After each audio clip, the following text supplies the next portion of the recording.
Welcome to Tom Reads Books, the podcast where, whatever you're doing, I take you on an adventure through some of literature's most loved treasures. If you do enjoy the podcast, make sure to subscribe so that you never miss an episode, and also check out the Patreon at patreon.com/TomReadsBooks, where I release 2 exclusive episodes every week of a completely different book, full audiobook versions of all books read, and you can help choose future books for me to read. Now, though, I'd like to invite you to settle in, relax, and let me tell you a story.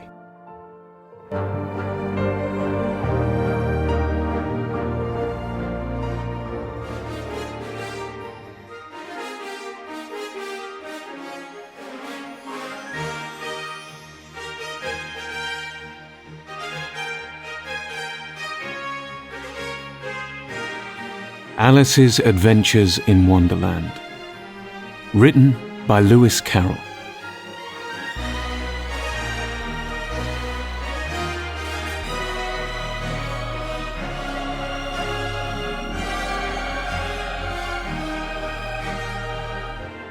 Chapter 5. Advice from a Caterpillar. The caterpillar and Alice looked at each other for some time in silence. At last the caterpillar took the hookah out of its mouth and addressed her in a languid, sleepy voice. "Who are you?" said the caterpillar. This was not an encouraging opening for a conversation. Alice replied rather shyly, I hardly know, sir, just at present. At least, I know who I was when I got up this morning, but I think I must have been changed several times since then." "What do you mean by that?" said the caterpillar sternly. "Explain yourself." "I can't explain myself, I'm afraid, sir," said Alice, "because I'm not myself, you see." "I don't see," said the caterpillar. "I'm afraid I can't put it more clearly," Alice replied very politely, "for I can't understand it myself to begin with, and being so many different sizes in a day is very confusing." "It isn't," said the caterpillar. "Well, perhaps you haven't found it so yet," said Alice. "But when you have to turn into a chrysalis, and you will some day, you know, and then after that into a butterfly, I should think you'll feel it a little queer, won't you?" "Not a bit," said the caterpillar. "Well, perhaps your feelings may be different," said Alice. "All I know is, it would feel very queer to me." "You?" said the caterpillar contemptuously. "Who are you?" Which brought them back again to the beginning of the conversation. Alice felt a little irritated at the caterpillar's making such very short remarks, and she drew herself up and said, very gravely, "I think you ought to tell me who you are first." "Why?" said the caterpillar. Here was another puzzling question, and, as Alice could not think of any good reason, and the caterpillar seemed to be in a very unpleasant state of mind, she turned away. "Come back," the caterpillar called after her. "I've something important to say." This sounded promising, certainly. Alice turned and came back again. "Keep your temper," said the caterpillar. "Is that all?" said Alice, swallowing down her anger as well as she could. "No," said the caterpillar. Alice thought she might as well wait, as she had nothing else to do, and perhaps after all it might tell her something worth hearing. For some minutes it puffed away without speaking, but at last it unfolded its arms, took the hookah out of its mouth again, and said, "So, you think you're changed, do you?"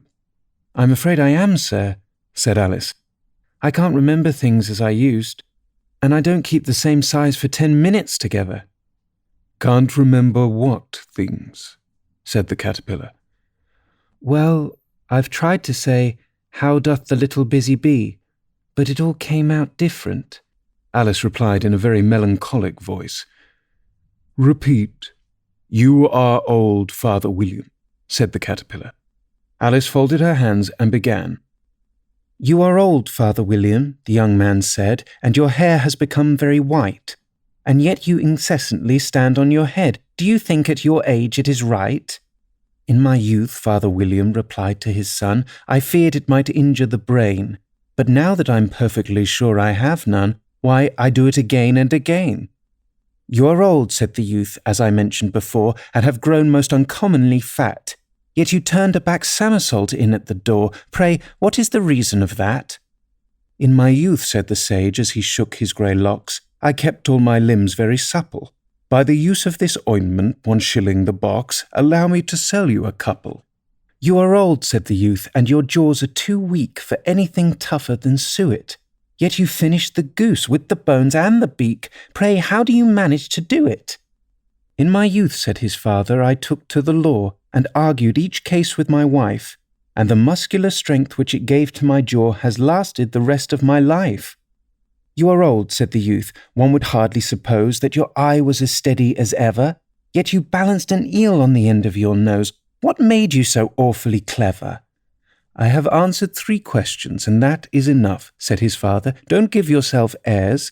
Do you think I can listen all day to such stuff? Be off, or I'll kick you downstairs." "That is not said right," said the caterpillar. "Not quite right, I'm afraid," said Alice timidly. "Some of the words have got altered." "It is wrong from beginning to end," said the caterpillar decidedly, and there was silence for some minutes. The caterpillar was first to speak. "What size do you want to be?" it asked. "Oh, I'm not particular as to size," Alice hastily replied. "Only one doesn't like changing so often, you know." "I don't know," said the caterpillar.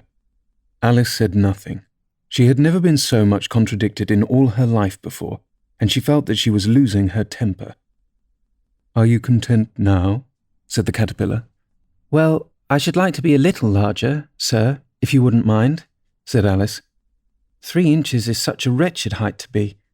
"It is a very good height indeed," said the caterpillar angrily, rearing itself up as it spoke. It was exactly 3 inches high.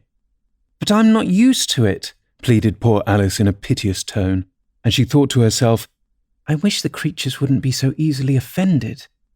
"You'll get used to it in time," said the caterpillar, and it put the hookah into its mouth and began smoking again.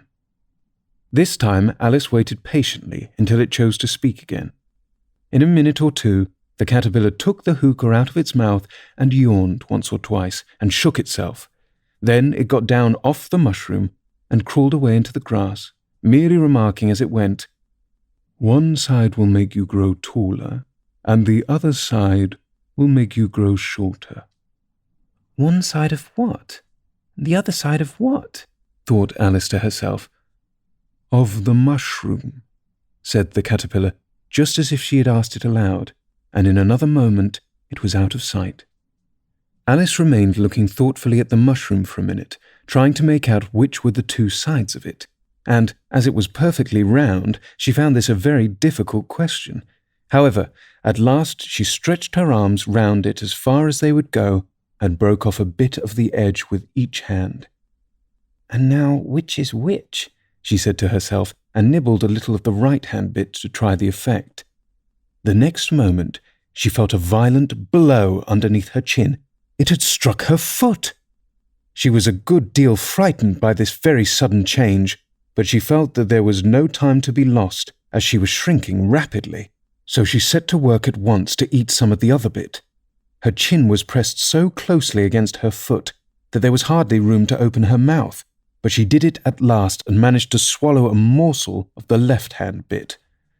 "Come, my head's free at last," said Alice in a tone of delight, which changed into alarm in another moment, when she found that her shoulders were nowhere to be found. All she could see when she looked down was an immense length of neck, which seemed to rise like a stalk out of a sea of green leaves that lay far below her. "What can all that green stuff be?" said Alice. "And where have my shoulders got to? And, oh, my poor hands! How is it I can't see you?"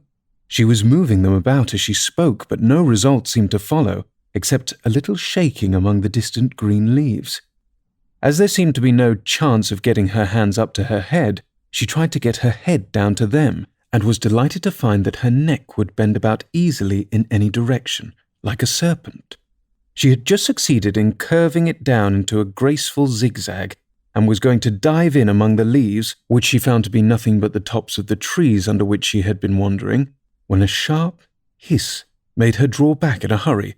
A large pigeon had flown into her face and was beating her violently with its wings.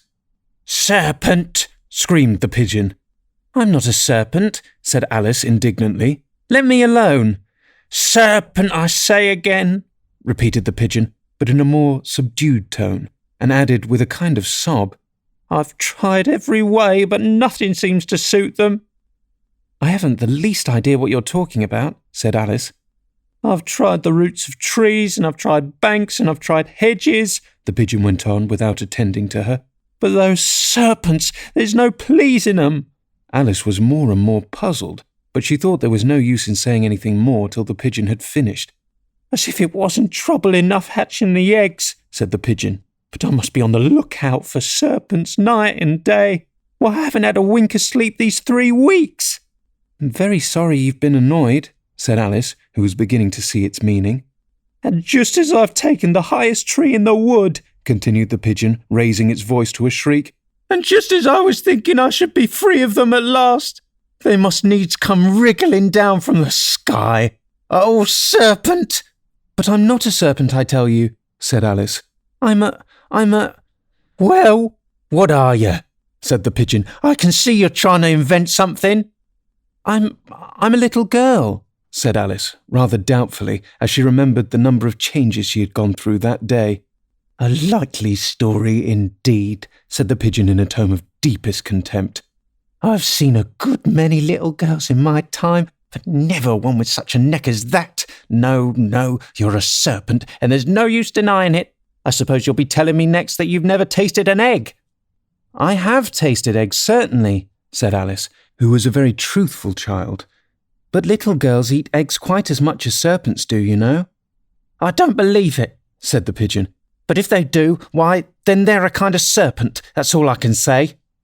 This was such a new idea to Alice that she was quite silent for a minute or two, which gave the pigeon the opportunity of adding, "You're looking for eggs, I know that well enough, and what does it matter to me whether you're a little girl or a serpent?"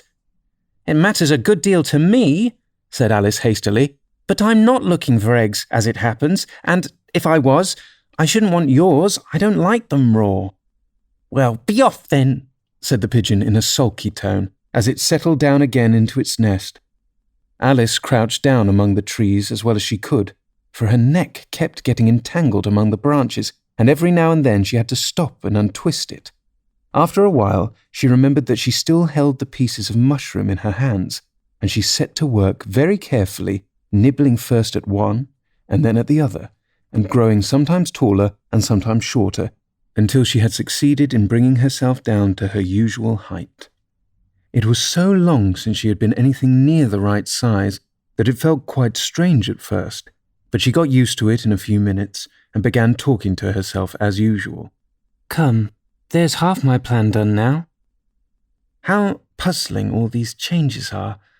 I'm never sure what I'm going to be from one minute to another. However, I've got back to my right size. The next thing is to get into that beautiful garden. How is that to be done, I wonder?" As she said this, she came suddenly upon an open place, with a little house in it about 4 feet high. "Whoever lives there?" thought Alice.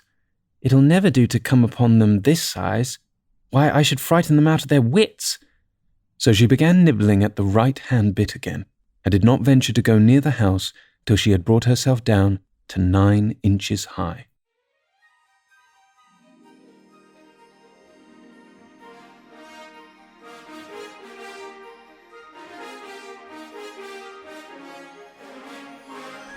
Chapter 6. Pig and Pepper.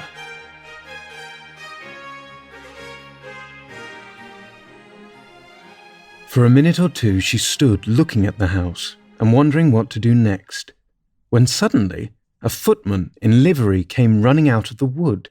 She considered him to be a footman because he was in livery. Otherwise, judging by his face only, she would have called him a fish, and rapped loudly at the door with his knuckles. It was opened by another footman in livery, with a round face and large eyes like a frog, and both footmen, Alice noticed, had powdered hair that curled all over their heads. She felt very curious to know what it was all about, and crept a little way out of the wood to listen.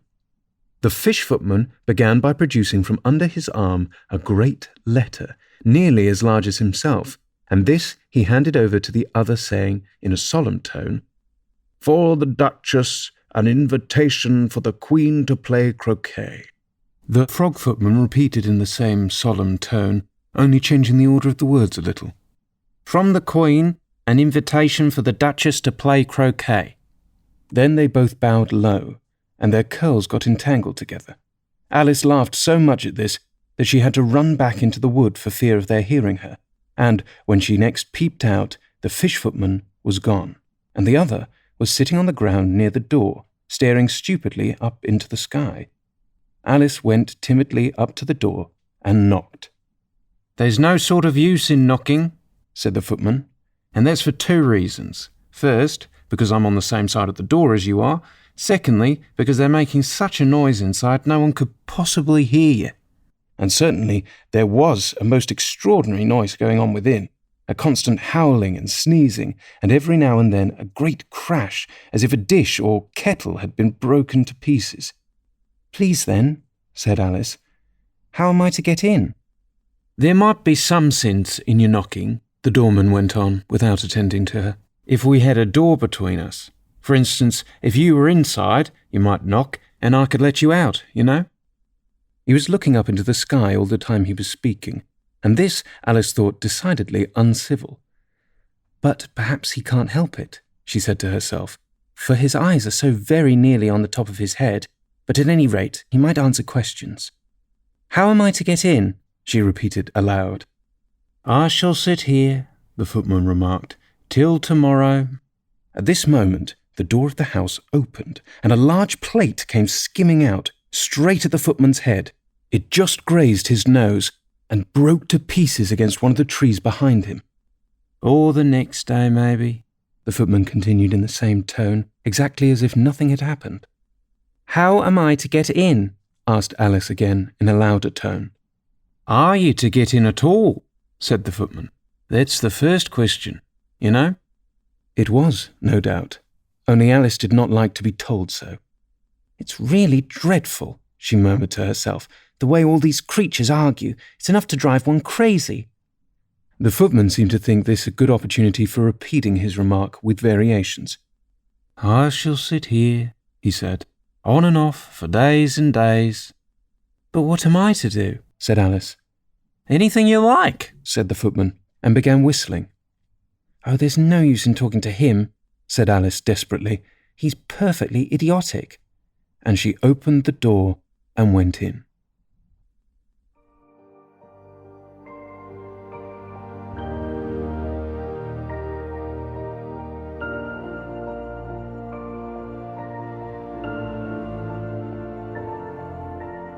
I hope you've enjoyed this episode of the Tom Reads Books podcast. If you'd like to support the show, leaving a rating and a short review on whatever podcast platform you're using really goes a long way to help us reach new listeners. Other than that, I hope you have a wonderful day. Enjoy this snippet from the Patreon exclusive book we're reading at the moment, and I look forward to reading to you again very soon.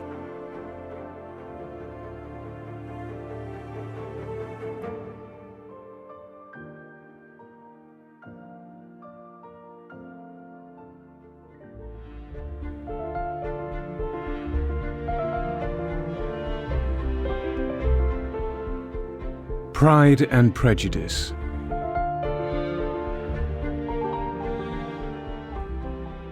No one can be really esteemed accomplished who does not greatly surpass what is usually met with. A woman must have a thorough knowledge of music, singing, drawing, dancing, and the modern languages to deserve the word. And besides all this, she must possess a certain something in her air, a manner of walking, the tone of her voice, her address, and expressions, or the word will be but half deserved. All this she must possess, added Darcy, And to all this she must yet add something more substantial, in the improvement of her mind by extensive reading. I am no longer surprised at your knowing only 6 accomplished women. I rather wonder now at your knowing any. Are you so severe upon your own sex as to doubt the possibility of all this? I never saw such a woman. I never saw such capacity and taste and application and elegance as you describe united.